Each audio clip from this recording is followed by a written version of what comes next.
ধর্মীয় ভাবগাম্ভীর্যের মধ্য দিয়ে পালিত হচ্ছে পবিত্র ঈদে মিলাদুন্নবী। এ উপলক্ষে কালিমা খচিত পতাকা, ব্যানার আর ধর্মীয় স্লোগান সংবলিত প্ল্যাকার্ড নিয়ে রাজধানীতে বের করা হয় জশ্নে জুলুসের বর্ণাঢ্য র্যালি।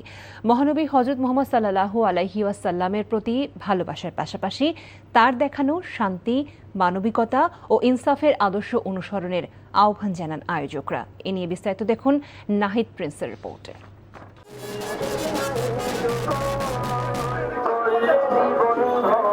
পবিত্র ঈদে মিলাদুন্নবী উপলক্ষে রাজধানীতে ধর্মপ্রাণ মানুষের ঢল নামে।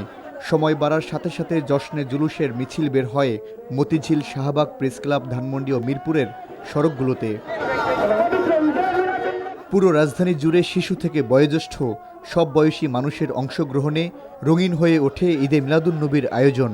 মহানবী সাল্লাল্লাহু আলাইহি ওয়াসাল্লামের প্রতি ভালোবাসা প্রকাশ ও তার জীবন দর্শন সবার মাঝে ছড়িয়ে দেয়াই এই শোভাযাত্রার মূল উদ্দেশ্য।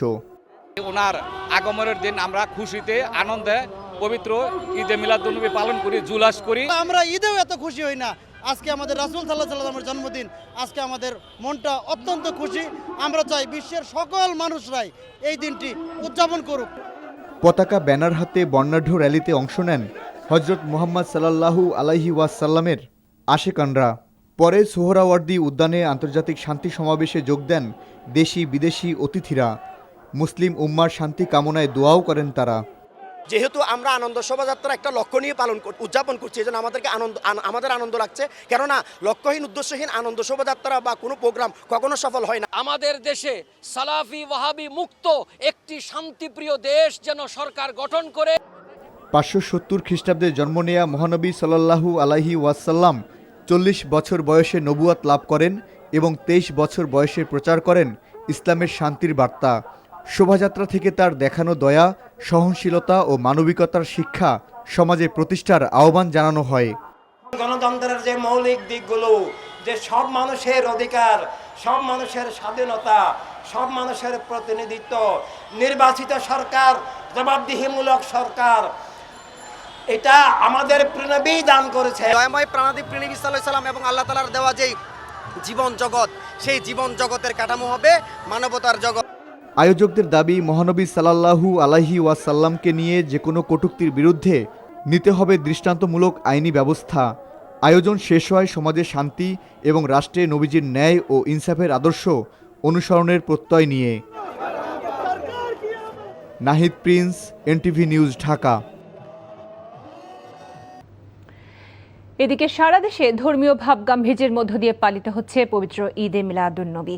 চট্টগ্রামে প্রতি বছরের মতো এবারও বিশাল জশ্নে জুলুসের শোভাযাত্রার আয়োজন করে আঞ্জুমানে রহমানিয়া আহমদিয়া সুন্নিয়া ট্রাস্ট। বিস্তারিত জীবন আহমেদের ডেস্ক রিপোর্ট। ঈদে মিলাদুন্নবী উপলক্ষে প্রতি বছরের ন্যায় এবারও চট্টগ্রাম নগরীর জামিয়া সুন্নিয়া মাদ্রাসার খানকা থেকে বুধবার সকালে জশ্নে জুলুসের বিশাল শোভাযাত্রা বের হয়। লাখো মানুষের এই শোভাযাত্রায় নেতৃত্ব দেন পাকিস্তান থেকে আসা আওলাদের রাসূল খ্যাত আল্লামা সৈয়দ সাবের শাহ ও সৈয়দ মোহাম্মদ কাসেম শাহ। ধর্মীয় শোভাযাত্রাটি চলাকালে পুরো নগরী মুখরিত থাকে হামদ নাতে। वो दुनिया में आए इसलिए नहीं है कि सिर्फ आप नमाज पढ़े, रोजा रखें, बल्कि अमलन इनकलाब लेके आए, एक इंसानियत के को एक महराज दिया। तो सबसे पहले तो हम अपने मुसलमानों को के अगर आप दीन से दूर हैं तो करीब आए। নগরীর বিবিরহাট, মুরাদপুর থেকে ওয়াসা ও জিসি মোড় হয়ে টাইগার পাস প্রদক্ষিণ শেষে জশ্নে জুলুসের মিছিল শেষ হয় 16 জামিয়া আহমদিয়া সুন্নিয়া মাদ্রাসার সামনে গিয়ে।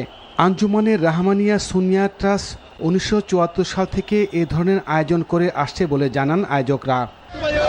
এদিকে পবিত্র ঈদে মিলাদুন্নবী উপলক্ষে গাউসিয়া কমিটির বাংলাদেশ সিলেট জেলার উদ্যোগে বর্ণাঢ্য র্যালি বের হয়।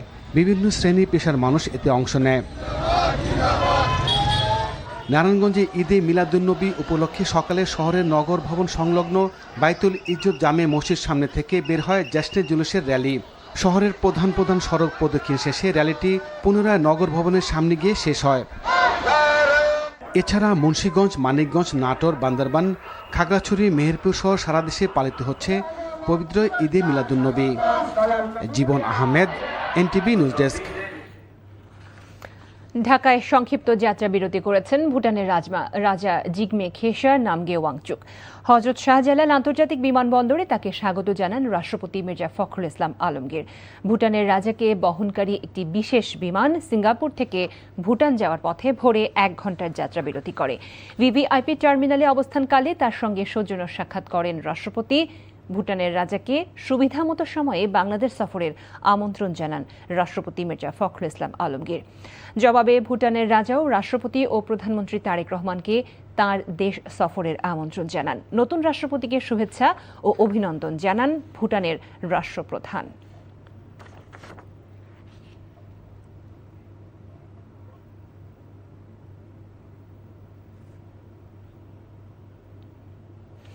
দেশের মানুষ আইনের শাসন চায়, এমন মন্তব্য করে সব অন্যায়কারীকে আইনের আওতায় আনার দাবি জানিয়েছেন বিএনপির ভারপ্রাপ্ত মহাসচিব রুহুল কবির রিজভী। পবিত্র ঈদে মিলাদুন্নবী উপলক্ষে দোয়া মাহফিলে তিনি এমন দাবি জানান। আর বিএনপির স্থায়ী কমিটির সদস্য ও স্বরাষ্ট্রমন্ত্রী সালাউদ্দিন আহমদ জানিয়েছেন, জবাবদিহিতা নিশ্চিত করে পুলিশকে জনবান্ধব করে তুলতে কাজ করছে সরকার। পরে এক সংবাদ সম্মেলনে দলের ৪৮তম প্রতিষ্ঠাবার্ষিকী উপলক্ষে 5 দিনের কর্মসূচি ঘোষণা করেন রিজভী আহমেদ। রিপোর্ট করছেন জাহিদ রহমান। নয়াপল্টনে দলের কেন্দ্রীয় কার্যালয়ের সামনে পবিত্র ঈদে মিলাদুন্নবী উপলক্ষে বিএনপি আয়োজিত দোয়া মাহফিলে অংশ নেন বিএনপির ভারপ্রাপ্ত মহাসচিব সহ দলের বিভিন্ন পর্যায়ের নেতাকর্মীরা।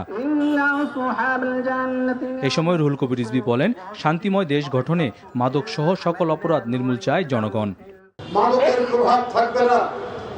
কোন মাদক সেবী যেই হোক না কেন, যত বড়ই ক্ষমতাশালী হোক না কেন, আপনি যে আইন প্রয়োগকারী সংস্থা আপনার হাতে, তাদের হাত থেকে তারা নিস্তার পাবে না। এই নিশ্চয়তা জনগণ চায় আপনার কাছ থেকে। আর স্বরাষ্ট্রমন্ত্রী বলেন, যে অবস্থায় আইন শৃঙ্খলা বাহিনী পাওয়া গেছে সেই অবস্থা থেকে জনগণের আকাঙ্ক্ষা পূরণে কাজ করছে তার মন্ত্রণালয়। ভঙ্গুর মনোবল এবং ভঙ্গুর অবস্থায় যেভাবে আমরা পেয়েছিলাম, এই 6 মাসের মধ্যে তাদেরকে একটা আমরা অবস্থান উন্নীত করতে পেরেছি। তাদের মনোবল ফিরে এসছে এবং তারা সম্পূর্ণ শক্তি দিয়ে অপরাধ দমনে তারা সচেষ্ট হয়েছে। পরে 1 সেপ্টেম্বর দলের প্রতিষ্ঠাবার্ষিকী উপলক্ষে বিএনপি ও সহযোগী সংগঠনের নেতৃবৃন্দদের নিয়ে যৌথ সভা অনুষ্ঠিত হয় দলের কেন্দ্রীয় কার্যালয়ের সভাকক্ষে। আলোচনা সভা সহ ঘোষণা করা হয় কর্মসূচি। আমরা 5 দিন ব্যাপী কর্মসূচি নিয়েছি প্রতিষ্ঠাবার্ষিকী উপলক্ষে, এবং সেই কর্মসূচিতে আমরা 1 সেপ্টেম্বর সকাল 9টায়, আপনাদের বলে রাখি, সকাল 9টায় দলের চেয়ারম্যান মাননীয় প্রধানমন্ত্রী, তিনি শহীদ রাষ্ট্রপতি জিয়াউর রহমান এবং দেশনেত্রী মরহুমা বেগম খালেদা জিয়ার সমাধিতে মাজারে যাবেন।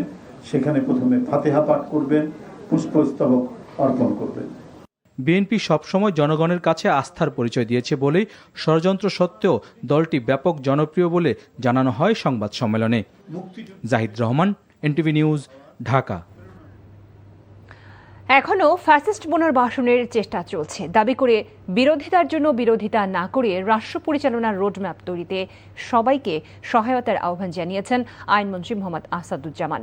আজ রাজধানীর একটি হোটেলে ইনস্টিটিউট অব হজরত মোহাম্মদ সাল্লাল্লাহু আলাইহি ওয়াসাল্লাম আয়োজিত অনুষ্ঠানে এমন আহ্বান জানান তিনি।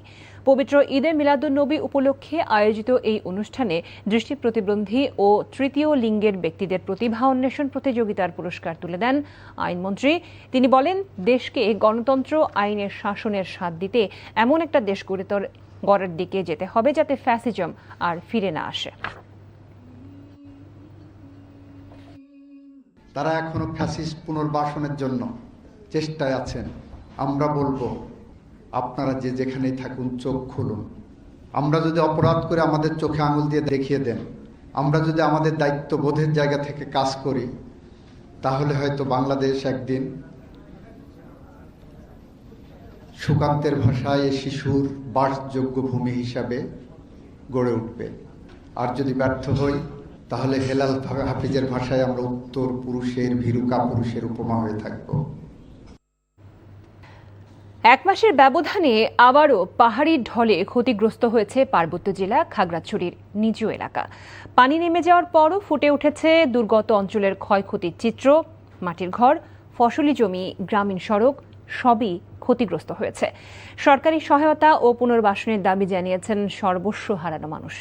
খাগড়াছড়ি থেকে আবু তাহের মোহাম্মদের পাঠানো রিপোর্ট।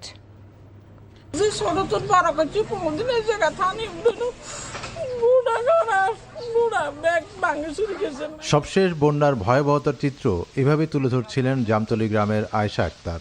উঁচু এলাকা হিসেবে পরিচিত জামতলীর এই গ্রাম কখনো বন্যার পানিতে না ডুবলেও সেদিন সবকিছু মুহূর্তের মধ্যে ভাসিয়ে নিয়ে যায়। এক কাপড়ে ঘর থেকে বেরিয়ে কোনো মতে প্রাণে রক্ষা পান তিনি। শুধু আয়েশা আক্তার নয়, গ্রামের বহু পরিবারেরই একই অবস্থা। ভারী বর্ষণ ও পাহাড়ি ঢলের পানি নেমে যাওয়ার পর খাগড়াছড়ির দিঘিনালায় এখন বন্যা দুর্গত এলাকার ক্ষয়ক্ষতির চিত্র ফুটে উঠছে। পানির তোড়ে ক্ষতিগ্রস্ত হয়েছে গ্রামীণ সড়ক। স্বল্প আয়ের শ্রমজীবী মানুষের মাটির ঘরগুলো ধসে পড়েছে। দিঘিনালা উপজেলার কয়েকটি ইউনিয়ন ভারী বৃষ্টিপাতে প্লাবিত হলেও জামতলী ও আশপাশের এলাকাগুলোতে ক্ষয়ক্ষতির মাত্রা বেশি।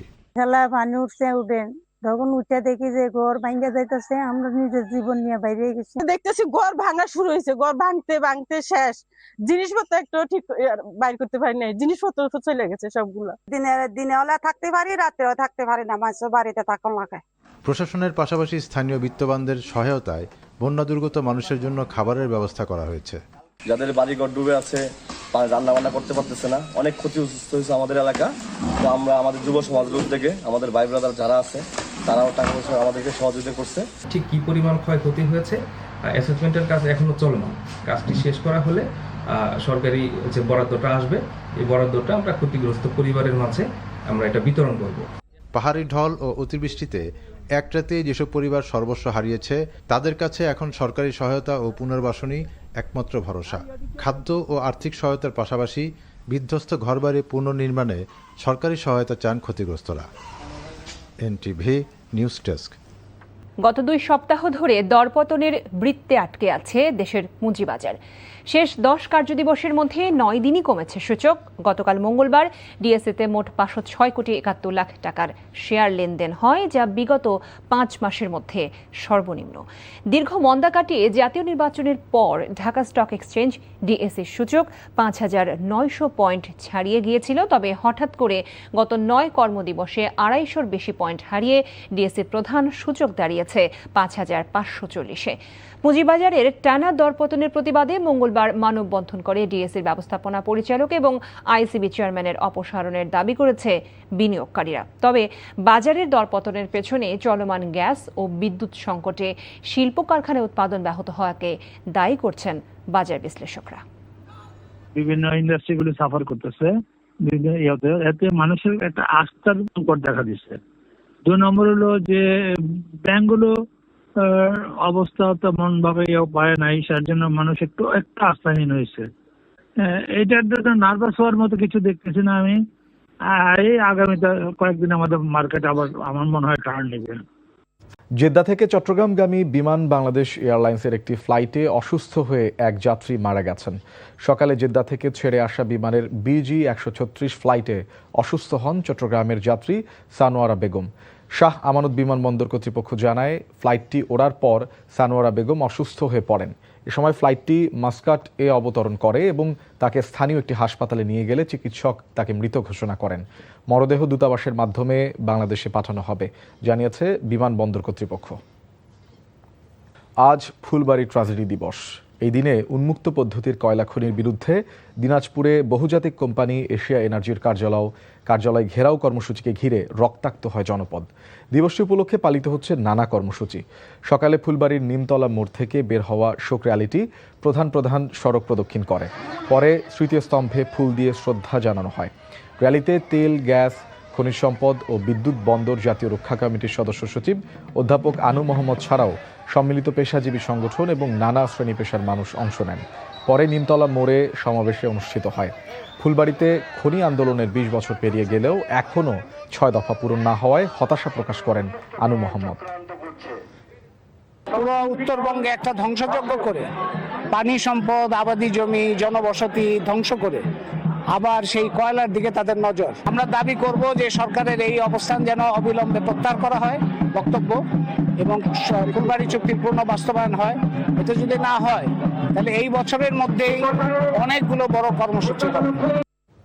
রংপুর নগরীতে অবসরপ্রাপ্ত শিক্ষক গণপতি চক্রবর্তী সহ পরিবারের 4 জনকে নৃশংসভাবে হত্যার প্রকৃত কারণ উদ্ঘাটন ও দ্রুত বিচারের দাবিতে মানববন্ধন এবং সমাবেশ করেছে সুশাসনের জন্য নাগরিক সুজন।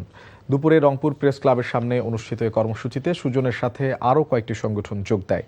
বক্তারা অবিলম্বে এই অমানবিক হত্যাকাণ্ডের প্রকৃত কারণ উদ্ঘাটন সহ নেপথ্যে কারা জড়িত রয়েছে তা উন্মোচনের দাবি জানান।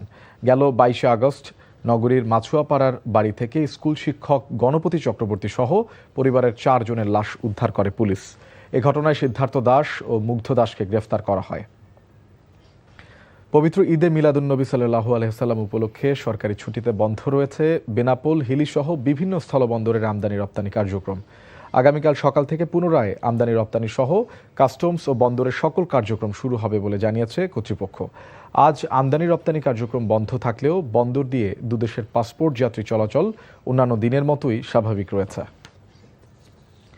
চট্টগ্রামের কাকতিয়া আলিয়া গাউসুল আজম দরবার শরীফে ৭৩তম পবিত্র জশ্নে জুলুসে ঈদে মিলাদুন্নবী উদযাপিত হয়েছে।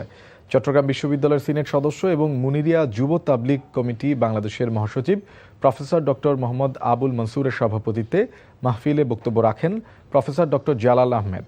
উপাধ্যক্ষ মাওলানা মোহাম্মদ রবিউল আলম, মাওলানা মোহাম্মদ আব্দুস সবুর ও মাওলানা মোহাম্মদ গোলাম রব্বানী ফয়সাল।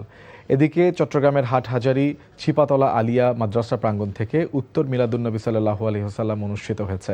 এটির আয়োজন করেছে আঞ্জুমানে কাদেরিয়া চিশতিয়া আজিজিয়া বাংলাদেশ। এতে নেতৃত্ব দেন অধ্যক্ষ আল্লামা আবুল ফারাহ মোহাম্মদ ফরিদ উদ্দিন আল কাদেরি। চাহিদার চেয়ে কয়েক গুণ বেশি সার মজুদ আছে বলে জানিয়েছেন মৎস্য, প্রাণী সম্পদ এবং কৃষিমন্ত্রী আমিনুর রশিদ। দুপুরে মুন্সিগঞ্জের গজারিয়ায় সুবিধাভোগীদের মাঝে সনদ, গরু বিতরণ ও মাছের পোনা অবমুক্তকরণ অনুষ্ঠানে তিনি এসব কথা বলেন। আগামীতে কৃষি দেশের সর্বোচ্চ রপ্তানিযোগ্য পণ্য হবে বলে আশাবাদ ব্যক্ত করেন তিনি। এদিকে লালমনিরহাটে সার নিয়ে কেউ দুর্নীতি করলে তার বিরুদ্ধে জিরো টলারেন্স নীতিতে ব্যবস্থা গ্রহণ করা হবে বলে জানিয়েছেন দুর্যোগ ব্যবস্থাপনা ও ত্রাণমন্ত্রী আসাদুল হাবিব দুলো। মোংলায় সরকারি হাসপাতালে ঝটিকা পরিদর্শন করেছেন পরিবেশ, বন ও জলবায়ু পরিবর্তন বিষয়ক প্রতিমন্ত্রী লায়ন ডক্টর শেখ ফরিদুল ইসলাম। সকালে উপজেলা স্বাস্থ্য কমপ্লেক্সে হঠাৎ হাজির হন তিনি। এ সময় তিনি রোগীদের খোঁজ খবর নেন এবং চিকিৎসা সেবা কার্যক্রম পরিদর্শন করেন। প্রতিমন্ত্রীর উপস্থিতির খবর পেয়ে সেখানে দ্রুত হাজির হন উপজেলা নির্বাহী কর্মকর্তা শারমিন আক্তার সুমি সহ স্থানীয় প্রশাসনের বিভিন্ন বিভাগের কর্মকর্তারা। সারা দেশে ধর্মীয় ভাব গাম্ভীর্যের মধ্য দিয়ে পালিত হচ্ছে পবিত্র ঈদে মিলাদুন্নবী। বর্ণাঢ্য র্যালি আর প্রিয় নবী হজরত মুহাম্মদ সাল্লাল্লাহু আলাইহি ওয়াসাল্লামের বন্দনায় মেতে ওঠেন নগরবাসীরা। সকাল থেকেই ঢাকার ঐতিহ্যবাহী জশ্নে জুলুসে অংশ নেন লাখো মুসল্লি। সোহরাওয়ার্দী উদ্যানে আয়োজিত শান্তি সমাবেশ নামে মানুষের ঢল। মহানবীর জন্ম ও মৃত্যুর এই দিনটিকে সিরাতুন্নবী সাল্লাল্লাহু আলাইহি ওয়াসাল্লাম হিসেবেও পালন করা হয়। এদিন বিশ্ব মুসলিমের শান্তি, ঐক্য ও মহানবীর জীবনাদর্শ অনুসরণের আহ্বান জানান ধর্মপ্রাণ মুসলমানেরা। নাজিবুর রহমানের রিপোর্ট। রসুলের প্রেমে রঙিন রাজধানী ঢাকা। মহামানব হযরত মুহাম্মদ সাল্লাল্লাহু আলাইহি ওয়াসাল্লামের পৃথিবীতে আগমনের এই দিন নগরী ছিল উৎসব মুখর। ঐতিহ্যবাহী জশ্নে জুলুস ছিল কানায় কানায় পূর্ণ।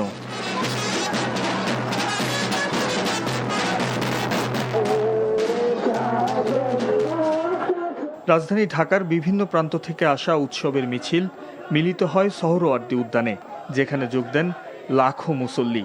দেশি বিদেশি অতিথিদের নিয়ে উদ্যানে শান্তি সমাবেশের আয়োজন করে রসুল প্রেমীরা। দেয়া হয় শান্তি আর সম্প্রীতির বার্তা। তুলে ধরা হয় রাসূল সাল্লাল্লাহু আলাইহি ওয়াসাল্লামের জীবন দর্শনের মহাকাব্য। ওনার আগমনের দিন আমরা খুশিতে আনন্দে পবিত্র ঈদে মিলাদুন্নবী পালন করি, জুলাস করি। আমরা ঈদেও এত খুশি হই না। আজকে আমাদের রাসূল সাল্লাল্লাহু আলাইহি ওয়াসাল্লামের জন্মদিন, আজকে আমাদের মনটা অত্যন্ত খুশি। আমরা চাই বিশ্বের সকল মানুষরাই এই দিনটি উদযাপন করুক। এছাড়া নগরীর মতিঝিল, শাহবাগ, প্রেস ক্লাব, ধানমন্ডি ও মিরপুরের বিভিন্ন সড়কে নামে জনতার ঢল। বর্ণাঢ্য র্যালিতে অংশ নেন বিভিন্ন বয়সী মানুষ। সাহাবায়ে কেরামদেরকে নিয়ে মিথ্যা জুলুমের অবকাঠামো, যে গোত্রবাদী কাঠামোকে উৎখাত করে সত্য সুবিচার, মানবতা, অধিকার ভিত্তিক, ন্যায় ভিত্তিক, সব মানুষের কল্যাণ ভিত্তিক সর্বজনীন মানবতার রাষ্ট্র ব্যবস্থা দান করেছেন, যে রাষ্ট্র ব্যবস্থা আজকে বিলুপ্ত। দয়াময় প্রাণাদি নবী সাল্লাল্লাহু আলাইহি ওয়াসাল্লাম এবং আল্লাহ তাআলার দেওয়া যেই জীবন জগৎ, সেই জীবন জগতের কাঠামো হবে মানবতার জগৎ। সমাজে শান্তি ও রাষ্ট্রে প্রিয় নবী মোহাম্মদ সাল্লাল্লাহু আলাইহি ওয়াসাল্লামের ন্যায় ও ইনসাফের আদর্শ অনুসরণের প্রত্যয় জানান ধর্মপ্রাণ মুসল্লিরা। ইনশাল্লাহ আমরা আনন্দ পাচ্ছি, ইনশাল্লাহ অনেক মানুষজন হচ্ছে। আমরা আল্লাহর রহমতে এই ঈদে মিলাদুন্নবী সফলভাবে এই উদযাপন উৎসাহিত করার জন্য এখানে এসেছি। 570 খ্রিস্টাব্দে শান্তির আলোকবর্তিকা নিয়ে দুনিয়াতে আসেন আখির নবী হযরত মুহাম্মদ সাল্লাল্লাহু আলাইহি সাল্লাম। একই দিনই দুনিয়া থেকে চির বিদায় নেন তিনি। Najibur Rahman, NTV news, Dhaka. রংপুর জিলা স্কুলের সাবেক শিক্ষক গণপতি চক্রবর্তী সহ 4 জনকে হত্যার ঘটনায় গভীর উদ্বেগ প্রকাশ করে দ্রুততম সময়ের মধ্যে খুনের রহস্য উন্মোচন ও জনগণের জানমালের নিরাপত্তার দাবি জানিয়েছেন স্থানীয়রা। সেখানে আয়োজিত এক মত বিনিময় সভায় বক্তারা এই হত্যাকাণ্ড ঘিরে সৌহার্দ্য ও সম্প্রীতি রক্ষায় দল মত নির্বিশেষে সবাইকে একসাথে কাজ করার অঙ্গীকার ব্যক্ত করেছেন। আসাদুজ্জামান আরমানের ক্যামেরায় রংপুর থেকে AKM মইনুল হকের পাঠানো রিপোর্ট। শিক্ষক গণপতি চক্রবর্তী সহ পরিবারের 4 সদস্যকে হত্যার পর রংপুরের আইনশৃঙ্খলা পরিস্থিতির উন্নতি, শান্তি, সৌহার্দ্য ও সম্প্রীতি রক্ষায় সার্কিট হাউস মিলনায়তনে এই মতবিনিময় সভা। স্থানীয় সংসদ সদস্য মাহবুবুর রহমান বেলাল, 1 আসনের সংসদ সদস্য রায়হান সিরাজি, 5 আসনের সংসদ সদস্য গোলাম রব্বানী, মহানগর বিএনপির সদস্য সচিব মাহফুজুর নবী ডন সহ নেতৃবৃন্দ বক্তব্য রাখেন। মতবিনিময় সভায় যে কোনো মূল্যে রংপুরের আইনশৃঙ্খলা পরিস্থিতি ও সাম্প্রদায়িক সম্প্রীতি বজায় রাখার উপর গুরুত্ব আরোপ করেন বক্তারা। আমরা রাষ্ট্র পরিচালনায় আছি, আমরা সহনশীল অবস্থায় আছি, কিন্তু আমরা কিন্তু এখনো মানে বলে পৌঁছে যায়নি। সামনে মার্চকে ঘিরে অনেকেই অনেক রকম পরিকল্পনা করছেন। আমি স্পষ্ট বলতে চাই, এই পরিকল্পনা যে কোনোভাবে রুখে দেওয়া হবে, যে কোনোভাবে রুখে দেওয়া হবে। এই ঘটনার প্রেক্ষিতে প্রশাসন যে ব্যবস্থা নিয়েছে সেই প্রেক্ষিতে মৌলিক কোনো যদি কথা আপনার থাকে আসতে পারে, তবে এখানে অনুরোধ করব যে আজগুবি ধারণা করে কথা, অযৌক্তিক কথা, এগুলো যেগুলো বিভ্রান্তি বেশি ছড়াবে সেগুলো না বলাই ভালো। হত্যাকাণ্ডের সুষ্ঠু তদন্ত ও প্রকৃত ঘটনা উদ্ঘাটনে সবার সহযোগিতা কামনা করেন পুলিশের এই কর্মকর্তা। আপনাদের সহযোগিতা আমরা চাচ্ছি যে মাদক নির্মূলে পুলিশকে আপনারা সহযোগিতা করবেন। এই মাদক যেন রংপুরে না থাকে, মাদক বিষয়ে জিরো টলারেন্স, এটা আমাদেরই একটা পরিকল্পনা আছে। এর আগে রংপুর প্রেস ক্লাবের সামনে শিক্ষক গণপতি চক্রবর্তী সহ পরিবারের 4 জনকে নৃশংসভাবে হত্যার প্রকৃত কারণ উদ্ঘাটন ও দ্রুত বিচারের দাবিতে মানববন্ধন ও সমাবেশ করেছে সুশাসনের জন্য নাগরিক সুজন। NTV news desk. সরকারের কর্মকাণ্ডই প্রমাণ করে তারা জনগণের প্রতি দায়বদ্ধ নয়, জনগণকে তারা স্বস্তি দিতে পারছে না। সন্ধ্যায় রাজধানীর মিন্টু রোডে বিরোধী দলীয় নেতার বাসভবনে 11 দলীয় জোটের বৈঠক শেষে এসব কথা বলেন জোটের মুখপাত্র ও জামায়াত ইসলামীর অন্যতম সহকারী সেক্রেটারি জেনারেল হামিদুর রহমান আজাদ। তিনি বলেন, 30 আগস্ট আন্তর্জাতিক গুম প্রতিরোধ দিবসে গুমের শিকার পরিবারের সদস্যদের নিয়ে সংসদ অভিমুখে লং মার্চ করা হবে। এ সময় জাতীয় নাগরিক পার্টি এনসিপির আহ্বায়ক নাহিদ ইসলাম বলেন, গুম ও মানবাধিকার হরণের বিষয়ে আইন প্রণয়নে সরকার গুরুত্ব দিচ্ছে না। গণ অভ্যুত্থানে জন আকাঙ্ক্ষাকে পাশ কাটিয়ে সরকার এগোচ্ছে অভিযোগ করে তিনি বলেন, আবারও সরকার ফ্যাসিবাদী কাঠামো তৈরির পরিকল্পনা করছে। বিভিন্নভাবে অকার্যকর সংসদ, অকার্যকর রাষ্ট্র অতীতও হয়েছে, সেই পথেই যে আবার পথ চলা শুরু করেছে।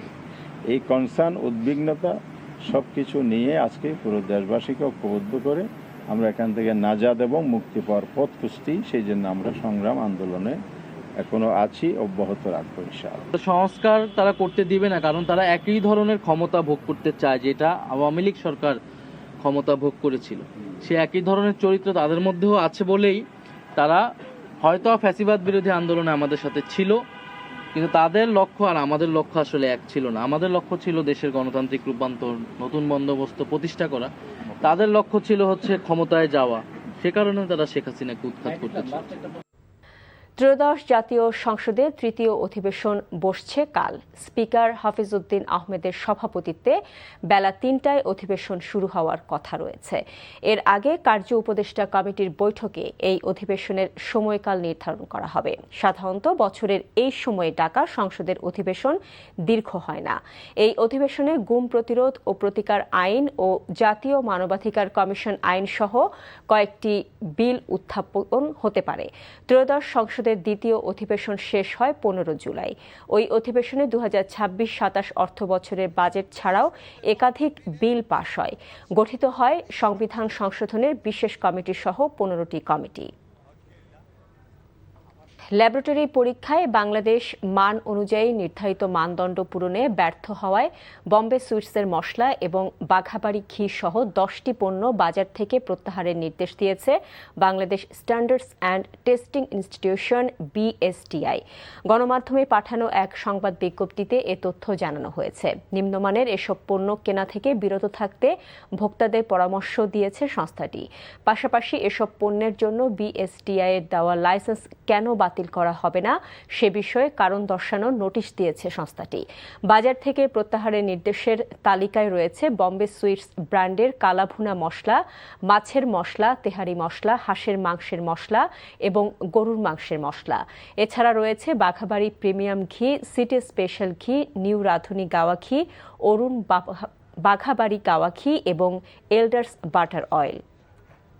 ম্যাকাইয়ের দুর্দান্ত পারফরমেন্সে টেস্টে সেরা বোলারদের তালিকায় প্রথমবারের মতো শীর্ষে জায়গা করে নিয়েছেন মিচেল স্টার্ক। জসপ্রীত বুমরাকে পেছনে ফেলেছেন এই বাঁহাতি পেসার। এছাড়াও বোলারদের তালিকায় বড় লাফ দিয়েছেন শরীফুল ইসলাম। 17 ধাপ এগিয়ে এখন 57 নম্বরে উঠেছেন তিনি।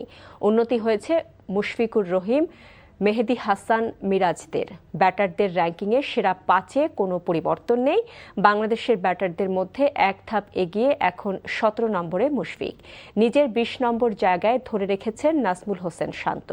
টানা 3-0 পর 6 ধাপ পিছিয়ে 34 নম্বরে চলে গেছেন লিটন কুমার দাস। অলরাউন্ডার র্যাঙ্কিংয়ে আগের অবস্থান 3 নম্বরেই আছেন মিরাজ। এশিয়া কাপ খেলতে সংযুক্ত আরব আমিরাতের দুবাইয়ের উদ্দেশ্যে দেশ ছেড়েছেন নিগার সুলতানা জ্যোতিরা। আসন্ন টুর্নামেন্টে মোটামুটি সহজ গ্রুপেই খেলার সুযোগ পেয়েছে বাংলাদেশ। স্বাগতিক সংযুক্ত আরব আমিরাত, শ্রীলঙ্কা ও ইন্দোনেশিয়ার বিপক্ষে গ্রুপ পর্বে মুখোমুখি হবেন নিগার সুলতানা জ্যোতিরা। বাঁহাতি পেসার ফারিহা ইসলাম তৃষ্ণা ছিটকে গেছেন চোটের কারণে। তার পরিবর্তে দলে নেওয়া হয়েছে 17 বছর বয়সী ফারজানা ইয়াসমিনকে। সবশেষ 2018 সালে সালমা খাতুনের নেতৃত্বে এশিয়া কাপ জয়ী হয়ে আছে এই টুর্নামেন্টে বাংলাদেশের সর্বোচ্চ সাফল্য। আগামী 31শে আগস্ট ইন্দোনেশিয়ার বিপক্ষে ম্যাচ দিয়ে এবারে যাত্রা শুরু হবে বাংলাদেশের। খেলে তারপরে আমরা ফাইনালে যাওয়ার চেষ্টা করবো, বাট একটা ম্যাচ করে করে আগাবো। মেয়েরা ভালো প্র্যাকটিস করেছে এবং যে ধরনের উইকেটে আসলে আমাদের দেশের মেয়েরা এই ধরনের উইকেটে একটু বেটার ক্রিকেট খেলে। তো আমার মনে হয় যে যদি তাদের যে খেলাটা কেবল খেলতে পারে মাঠে, তাদের যে অ্যাবিলিটি আছে সেটা যদি তারা মাঠে খেলতে পারে, তাহলে অবশ্যই ফাইনালে যাওয়ার মতন বাংলাদেশ টিম